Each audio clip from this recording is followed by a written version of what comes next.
All away with it. Off we go. Okay, so if everybody could please keep their microphones on mute to keep background noise to a minimum. And attending these webinars does contribute to your revalidation points. So if you can make sure you've got your first and your last name showing. If you need to do this, change this, if you're on a laptop or computer, you can just right click on your video and reselect rename. Those on a mobile can go to the participants, find your name and then rename from there. A reminder that today's session will be recorded and that does include video, sound and messages in chat. And we've already discussed it with Janine, and she's asked that questions can be held until the end of her presentation. So with that, I'd like to welcome you, Janine, and look forward to this presentation today. Thank you very much, Susan, and thanks everyone for making this possible and for inviting me today to share a little bit with you about this interesting topic around trauma-informed practice in aquatics. I'm pretty mindful of what's going on over there for you all at the moment. So I'm in Australia, in Queensland.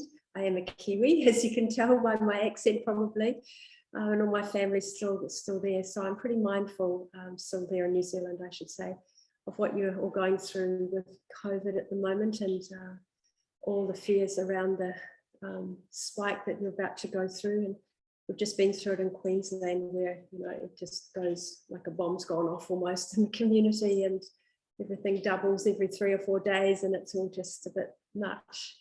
So yeah, I'm really thinking of you all there as you go through this next patch. And it sort of helps in a way to, it's a terrible thing to say, but really helps to bring home the fact that trauma and traumatic events, and we were just chatting about this before we started, they're not just, and I don't mean to use the word just in a minimizing way, but they're not just related to huge things that happen like war or car accidents or massive, you know, community disasters, earthquakes, things like that. But that trauma can happen in everyday things that happen to people that are not newsworthy necessarily even, and happen in our homes and in our everyday lives. And sometimes those experiences can actually be the most traumatic of all because they're not necessarily validated or recognized by the community as such. So trauma-informed practice is quite an important topic because most people have experienced trauma of some kind or another in their lives, and now more than ever, our children are frightened, and there's so much going on through this pandemic alone that brings it really home for us all. So yeah, so this topic, trauma-informed practice in aquatics, today we'll just talk through some of what that means as an introduction to the topic, and just perhaps give you a little bit of an idea of how that might then look as you apply this into your work in the swim school or in your field or your role in aquatics. So just move to the next slide here. So yeah, today we'll look at 3 questions, I guess. So what is trauma-informed practice in aquatics? Why is it important? And how are your swimmers, staff, parents and caregivers safer and more engaged when swim school staff are trauma-informed? So we'll look at those 3 questions today as we go through these slides. So first of all, what is trauma-informed practice in aquatics? Well, here's a very official sort of statement, formal type statement, and it comes from the Blue Knot Foundation in Australia, which is one of the leading organisations in trauma-informed practice for all types of organisations. So trauma-informed practice is a strengths-based approach to conducting all organisational activities such that the risk of inadvertently causing trauma or re-traumatization for anyone that engages with the organisation, including workers and clients, is minimized. So that's a pretty big statement. Lots of, it's pretty lengthy and complex. And we'll unpack that as we go through this session this morning, or this afternoon for you guys, 3 hours behind here. So yeah, we'll unpack that a little bit. So what does this mean to be strengths-based? What does it mean to conduct all your activities in such a way that the risk of inadvertently, which means not meaning to, we don't mean to, cause trauma or re-traumatization, meaning that someone may have had other types of traumas that we're not aware of, and they come to the swim school and maybe something happens in the swim school, and the person has a really big reaction, could be a parent, a staff member or a child, and our first thought might be, man, that was a big reaction. But it can sometimes be a clue that we've triggered something that is a previous wound from a previous trauma, and something has happened in that moment that feels similar, may not be exactly the same, but it feels similar to a type of trauma that they've experienced in the past. So that's re-traumatization. So for anyone that engages with us, and the goal is that we try to minimize these experiences from happening when people are engaged with us in our swim school, our organization. So I hope that makes some sense. Yeah, so okay, here we go, a whole big slide on it. This means in the aquatics industry, and for example, in the swim school, this means that conducting all activities, including swim teaching and coaching programs, other aquatic programs and activities you might run, so maybe aqua fitness programs or all kinds of things, even just free play sessions, birthday parties, all kinds of things you might do, customer service interactions, lifeguarding and facilities maintenance, your electronic communications and your community engagement activities, and your administration and governance, so that all of these things are conducted in such a way as to minimize the risk of inadvertently causing trauma or re-traumatization to any person or group of persons engaged with the swim school. Okay, so this requires that trauma-informed services are therefore informed about, sensitive to, and responsive to trauma-related issues. So that's quite a big deal to be all of that. It's quite a lot of, I guess, learning, and quite a lot of learning about trauma, learning about what trauma reactions look like in other people, and also learning about ourselves and our own triggers and the types of things that trigger us, because we all have triggers, we all have wounds, and sometimes we can notice ourselves having a big reaction to something. And then we have to be curious about that and say, well, gee, why am I having this big response or reaction to this? And then in turn, when we have this big reaction, then how might we behave because of what's just happened? So if someone, let's say someone in our swim school, maybe a child, let's say a child is leaping and hopping and jumping all over the place, and we just don't know how to engage them in our lesson, and that can bring up some strong feelings in us of feeling like we're out of control, or we can't control the situation. And then we have to really be curious about, okay, I'm having this big strong feeling in myself, and how can I respond in a way that doesn't then come over all powerful or controlling, or in a way that might actually re-traumatize this child because I'm out of control of myself. So that's about being sensitive to the other person's big reactions, sensitive to my own big reactions, and responsive. So can I respond in a way that doesn't just cause further escalation of the situation that's going on? So it's really quite a lot of work actually to do this really, really well. So that's, so trauma-informed services are informed about, sensitive to, and responsive to trauma-related issues. Okay, so being trauma-informed involves viewing behavior through a new lens.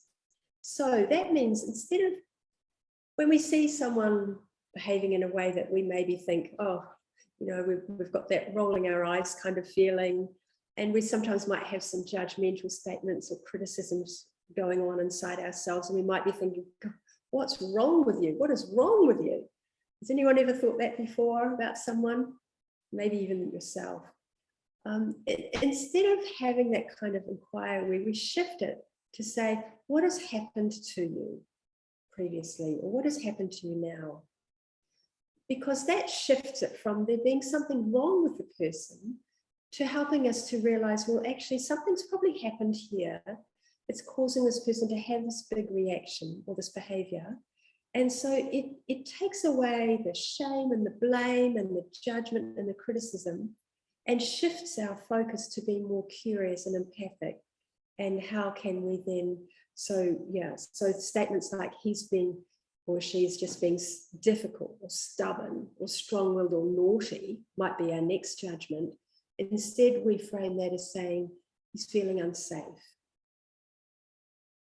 Because often when these big reactions happen or these behaviors happen, they're types of fight, flight, or freeze behaviors that are actually showing that the nervous system's been triggered and the person's feeling unsafe, and they're trying to defend or protect themselves in some way. So they're not being naughty, they're not being stubborn, they're not being strong-willed, they're trying to protect. So something's happened that's threatened their sense of safety, and the nervous system's having a normal reaction for the perceived level of threat that that person has just experienced, and is having this, what looks like a big reaction, but it's really about trying to find some kind of safety in what's happened. So this is what I mean about the new lens. So we shift the way we see people's behavior from being judgmental and critical, and you know that as I say, this kind of thinking that there's something wrong with that person. Oh my gosh, you know, there's something wrong with that person. Look how difficult they're being, and how they're making my life so hard and my swimming lessons so difficult. And we shift all that narrative around, and yes, it becomes around curiosity. What has happened to you? Maybe you're feeling unsafe, and what can I do to try to help you feel safer right now, so that you feel, you know, you'll calm down and engage. And usually, by the way, it's not by saying calm down. That does not usually work. Usually everything that calm down comes with, the face, the voice, the tone, the body language, just escalates fear and that sense of not being safe. So generally the calm down statement is not the best strategy to use when someone's dysregulated and acting in a way that looks not calm. So often we need to catch ourselves and check a bit there and think, man, I'm not feeling calm right now. I'm noticing that I'm not feeling calm right now. I need to calm myself down a little bit and notice that, okay, this person also is not feeling safe right now, and they're feeling like something's out of control. And so how can I help this person to feel safer right now, so that they can then, their nervous system will calm down, their defenses will drop. So the fight and the flight behaviors that you might be seeing, or the freeze type behaviors where they just dissociate and they're looking away, they're going under the water all the time, they're just trying to disconnect. Those types of responses to just not engage with you, those are minimized. And as the person calms down, you'll notice that they want to start to re-engage socially with you again. And you'll see then that you've been successful in helping to calm and regulate the nervous system. And in turn, you know, it's a dyadic kind of a thing, meaning, you know, we affect each other. It's a dyad to people. We affect each other. So, you know, if we can be calmer, we'll help to the other person to become calmer. And in turn, as we see them calming down, that generally helps us to feel calmer as well and feel like, phew, you know, I'm on the right track here. So I know it's really tough. I forgot to mention earlier, I had a swim school also in New Zealand for 25 years.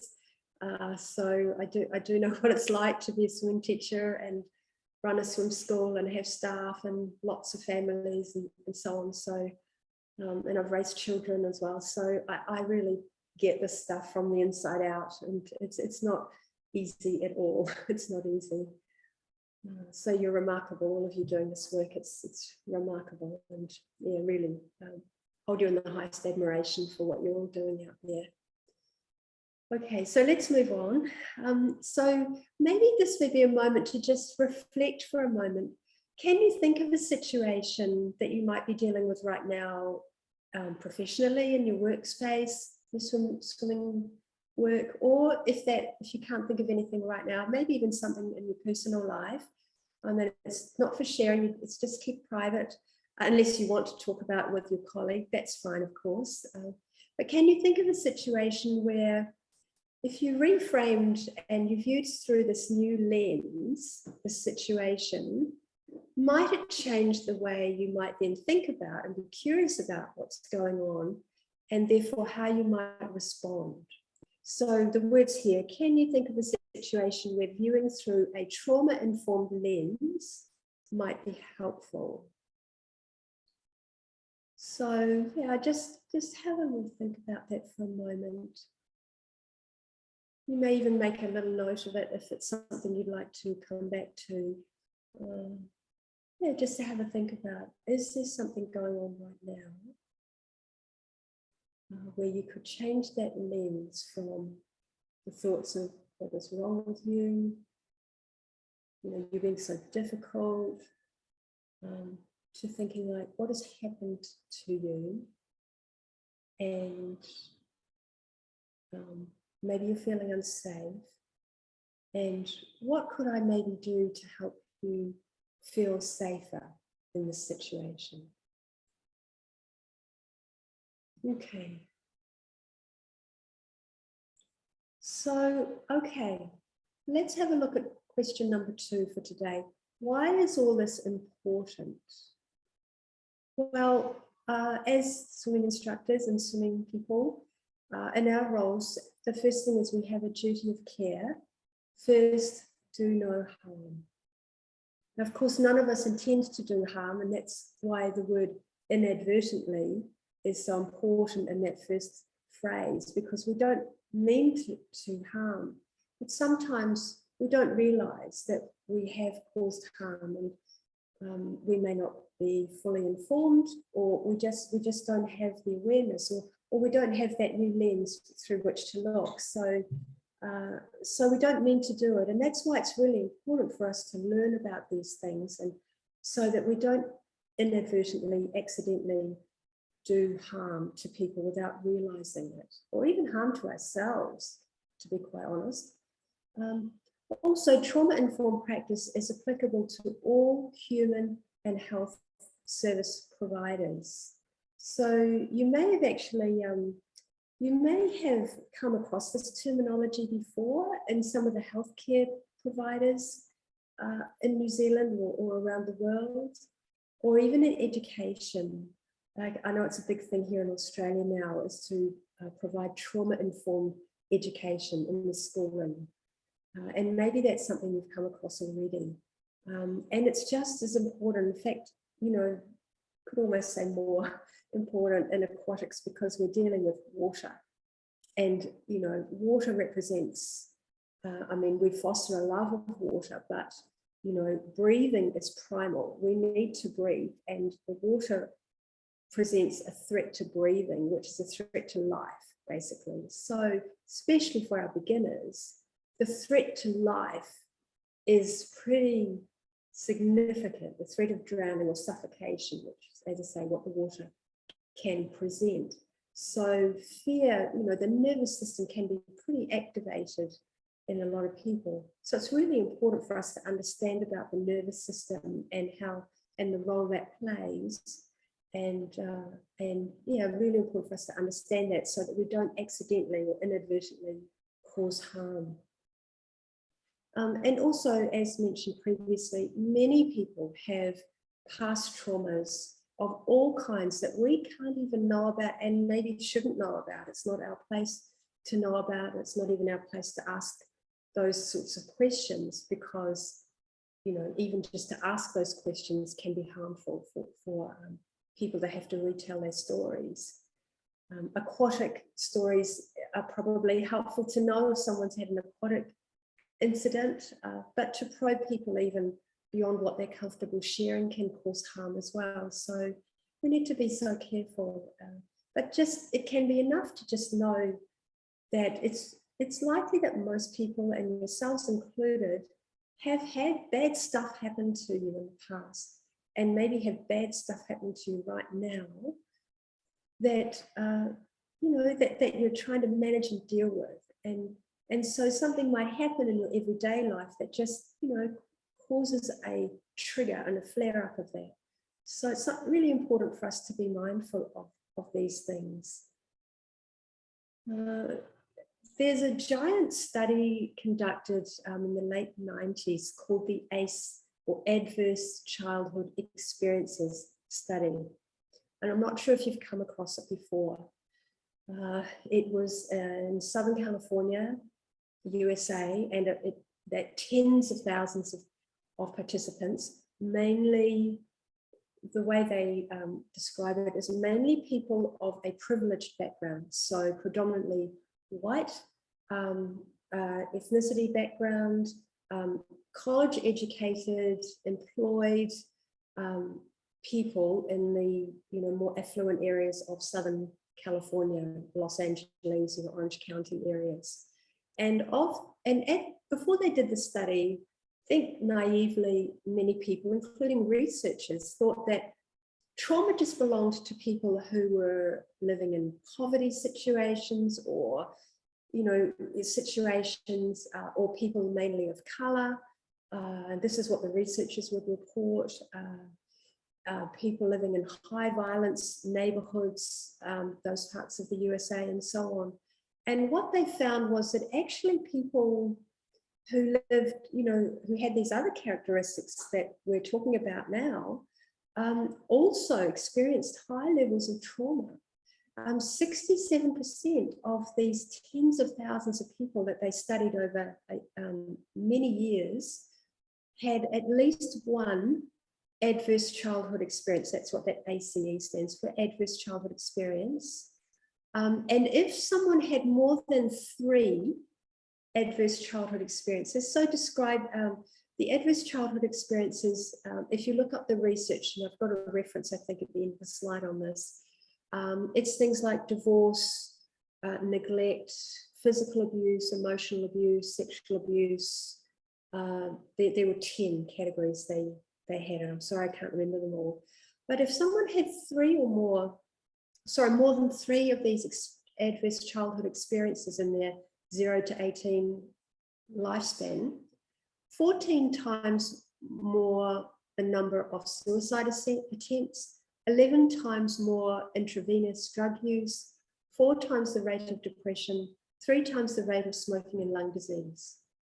And as you can see here in this pyramid, the mechanism by which adverse childhood experiences influence health and well-being throughout the lifespan, at the very bottom, we've got the generational historical trauma, and you might have heard about something called intergenerational trauma, which is another whole big topic, but it's, you know, it's what you're sort of born into, really, and the trauma that's carried a lot within a culture, often Indigenous cultures, for example, that have been, you know, derailed by colonization, carry huge amounts of intergenerational and historical trauma.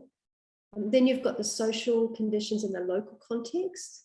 Then you've got the adverse childhood experiences that take place within the person's immediate area. This leads to disrupted neurodevelopment. So the brain doesn't develop the way it should develop if it wasn't experiencing all these high levels of trauma and distress and stress, especially through 0 to 3, 0 to 5, 0 to 7, but especially 0 to 3. The disrupted neurodevelopment then leads on to social, emotional, and cognitive impairments. then leads to the adoption of health risk behaviours, which is like smoking, drugs, alcohol, self-harming, cutting, suicide attempts, etc. Disease, disability, and social problems, and often leading to early death. So sorry, I know this is a super heavy slide. I'm so sorry. But I guess it's just important. This is just relating back to the question of why do we need to be trauma informed in our work, is because so many people are dealing with this stuff and have all this stuff buried, and probably many of you, have at least one adverse childhood experience that you're dealing with, and maybe more than one. And so the care and compassion we have to have for ourselves and for others is just so really, really important. And viewing when people behave in a way where we're a bit taken back, or it seems like an overreaction, if we really knew that person's story, we probably wouldn't think of it or see it as an overreaction at all. We'd probably just go, well, gee, no wonder,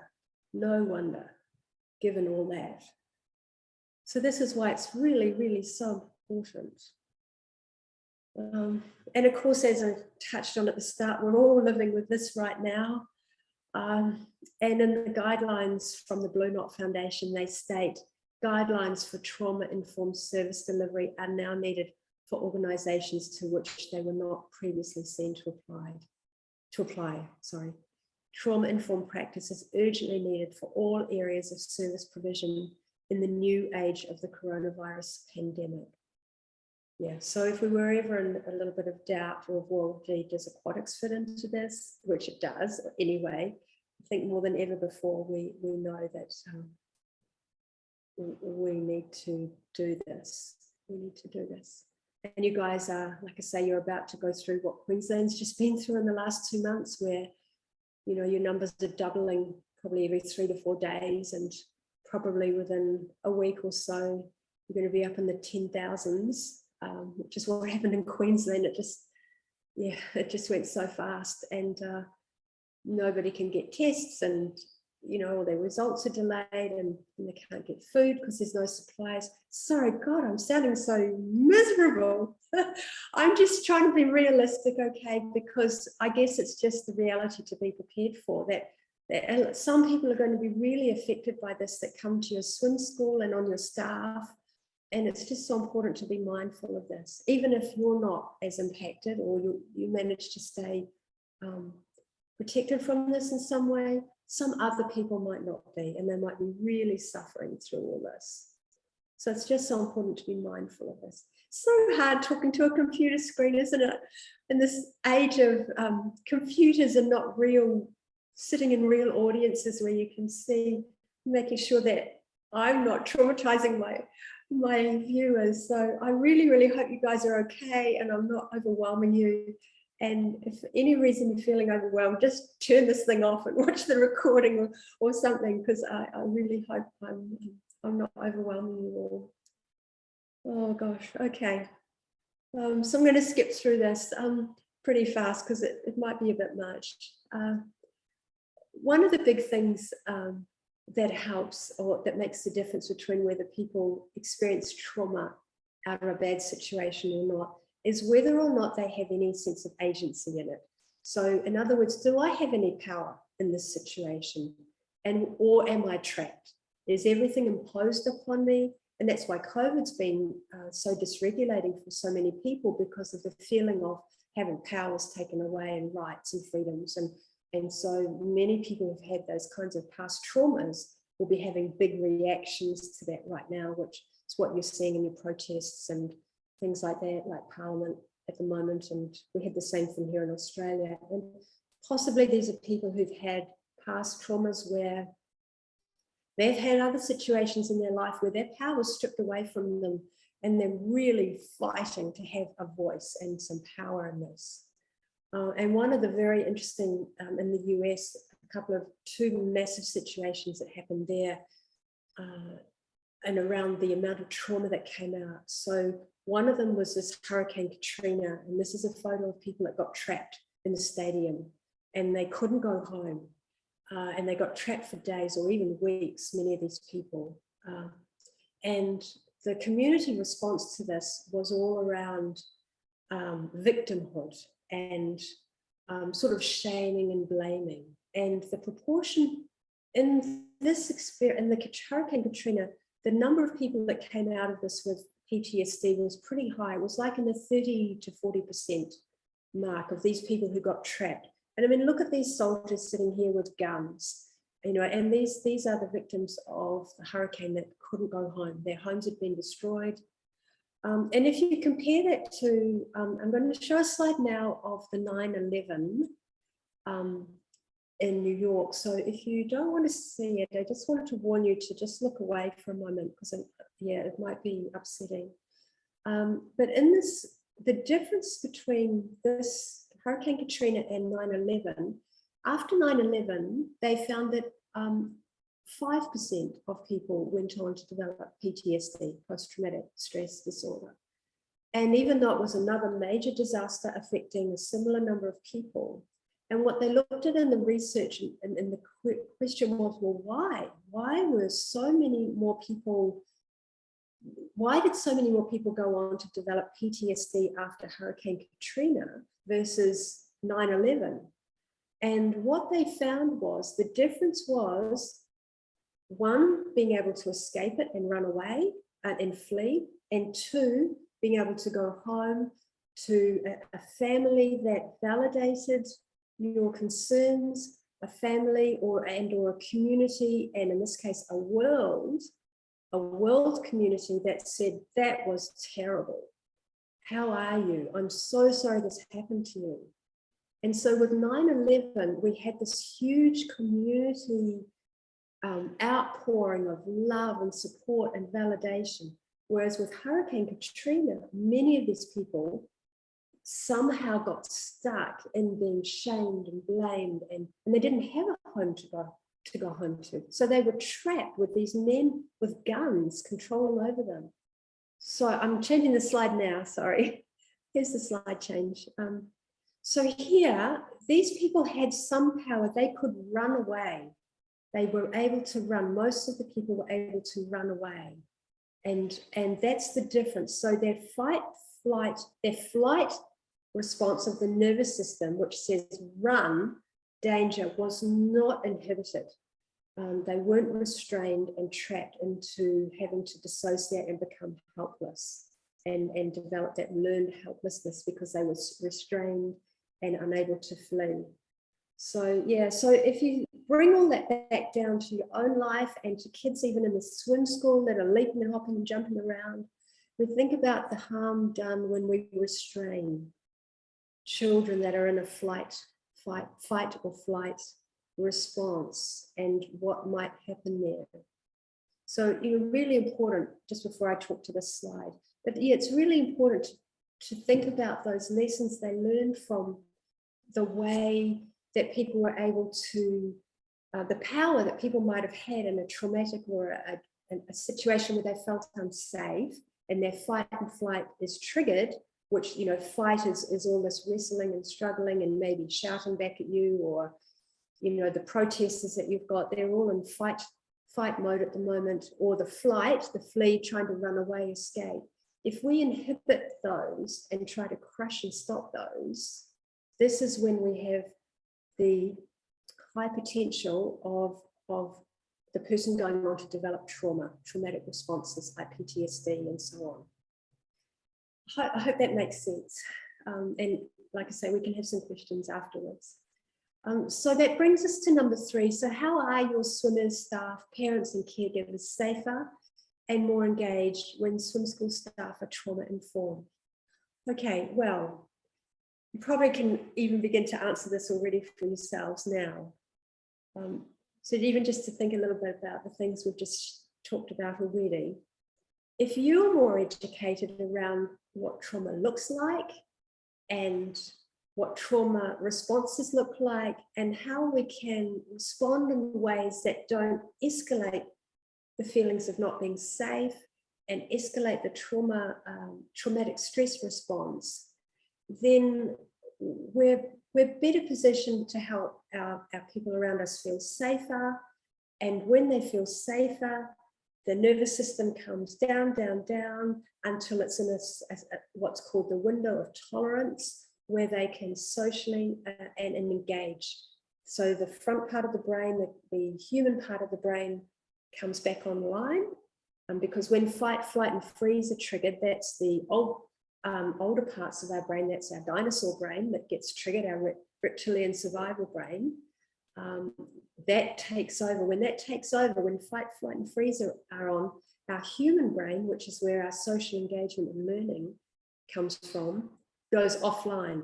It's sort of like train tracks. You know, when you pull the lever on train tracks and the train goes one way or the other, that's kind of what happens. So when we're in trauma, when fight, flight, or freeze, we can't engage. And you probably can think of that yourself. If something gives you a fright or a shock, and maybe if you're even right now feeling a little bit shocked or unsafe through the stuff I'm saying, nothing will go in, like nothing goes in, and your speech goes, and your learning and your capacity to engage, it just goes offline. And so you might be able to think of times in your life, hopefully not now, but where this has happened before, and you just can't engage, and you can't hear or speak or learn. So by helping our people to calm down, because we know, one, how to recognize trauma in others, and two, in ourselves. Two, we can regulate ourselves, and three, we know how to soothe someone else in a way that helps them to calm and feel safer.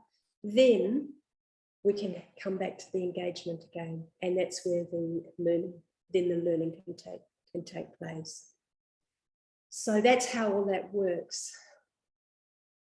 And our practices in trauma-informed practice, they're guided by these 5 core principles.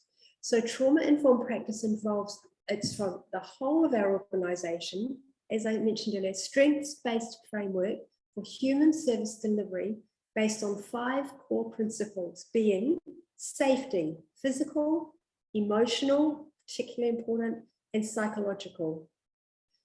Number 2, trustworthiness. So we're transparent in what we do and say. Choice. There are choices available for people. We don't take away their choices and therefore their power. There's collaboration, again, which is really so closely related to choice. And there's empowerment. So people have some power. They're all very closely related, these 5 principles. And often if one is breached, the others are breached because they're so closely intertwined. And these 5 principles are underpinned by respect for diversity in all its forms.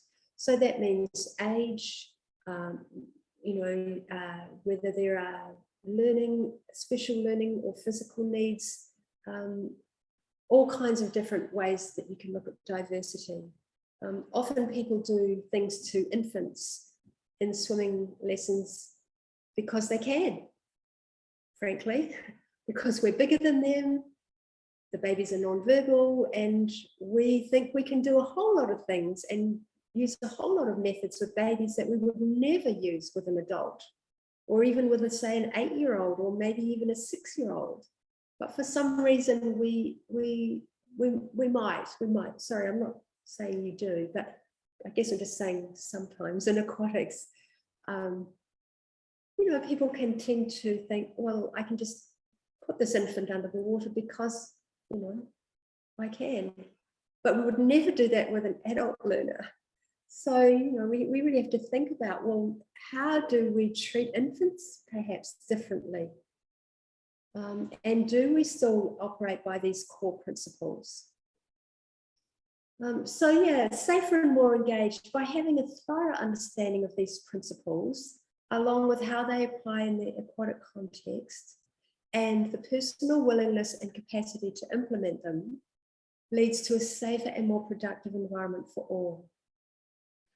And this learning process that we go through to become trauma-informed, there's a change model called ProSci, which I've done quite a bit of work with in the past. And it's a model for individual change. And it goes like this. It starts with awareness. just a little bit about what today's session is about. It's just a little touch of awareness on what even is this whole topic about. The next step in this individual change model is desire. Do I have the desire to actually learn more about this? And is this something I feel would be helpful for myself and for the people that I live and work with on a daily basis? Then we need the knowledge. After knowledge comes the ability to implement the knowledge, because knowledge is part of it, but we also need the ability and capacity to actually implement our knowledge. And then the last part is the reinforcement. So what are the reinforcing factors that we see after we've put this change in place? So for example, we might notice that, gee, well, you know, in my swimming lessons, I feel so much calmer, or my students are so much more engaged, or we spend so much more time on task, or, you know, I'm not sitting children out on the side of the pool anymore and putting them in isolation, restraint kind of, which can be quite traumatic actually for everybody.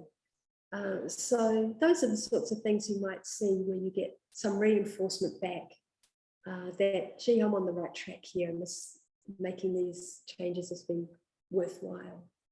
And number 3, when people feel safer, their nervous system is optimally aroused. Okay, so it's at the right level, which allows the brain to engage in learning, working, and relating to others. So that whole nervous system thing that I've been talking about, it's sometimes called the polyvagal theory, or the science of safety. It's another way sometimes people talk about it. And it's just so fundamental to really being able to shift the lens that we look through when we see people's behavior, and shifting it, as I say, from naughty and stubborn to person's unsafe and feeling dysregulated right now. And how can I help them to feel safer? And it really shifts everything so much in it all. So that's how we become, safer, feeling safer emotionally, and able to connect, and therefore to engage in the learning process and have fun and learn new things. This one here, so those 2 images, this is a little person who's obviously not feeling safe and certainly not engaged, looking down, so, you know, probably dissociating, not wanting to make eye contact and engage, as opposed to that previous photo. If I go back, you can see these children are smiling, they're looking toward the adult who's just out of the picture there. And I know you all well know the difference between the body language of children that are feeling safe and engaging with you versus the ones that are not feeling safe and feeling and are acting or feeling disengaged or unable to engage, I should say. Okay, so sorry I've dumped all this stuff on you, and oh gosh, I'm going on my own little feeling unsafe moment to share with you, of just not being able to see you all and read where you're all at. And I'm just so hoping I haven't overwhelmed you or lost you, or anyway, I'll just have to manage my own dysregulation right now. Okay, so what does all this mean for you? Well, maybe you might consider how might becoming trauma informed change the way you engage at the swim school? What might be different for you in your role, if anything? And how would you or your families and staff benefit if you were to, to explore this area more intensively, I guess? Oh, yes. Okay. So I've jumped. Yeah. So maybe they're just some things to think on. And yeah, I guess I can go forward here. And so I do have some options if you did want to explore this area further and felt like it might be of value for you and something that you could take on at some point. So first of all, there's a blog, which is probably not as in-depth as this talk we've just had today, but there is a blog. So I formed in partnership with Worldwide Swim School last year as a delivery partner for me. So I provide all the content, and then they have an amazing delivery platform and mechanism that's so well established. So we joined forces together last year.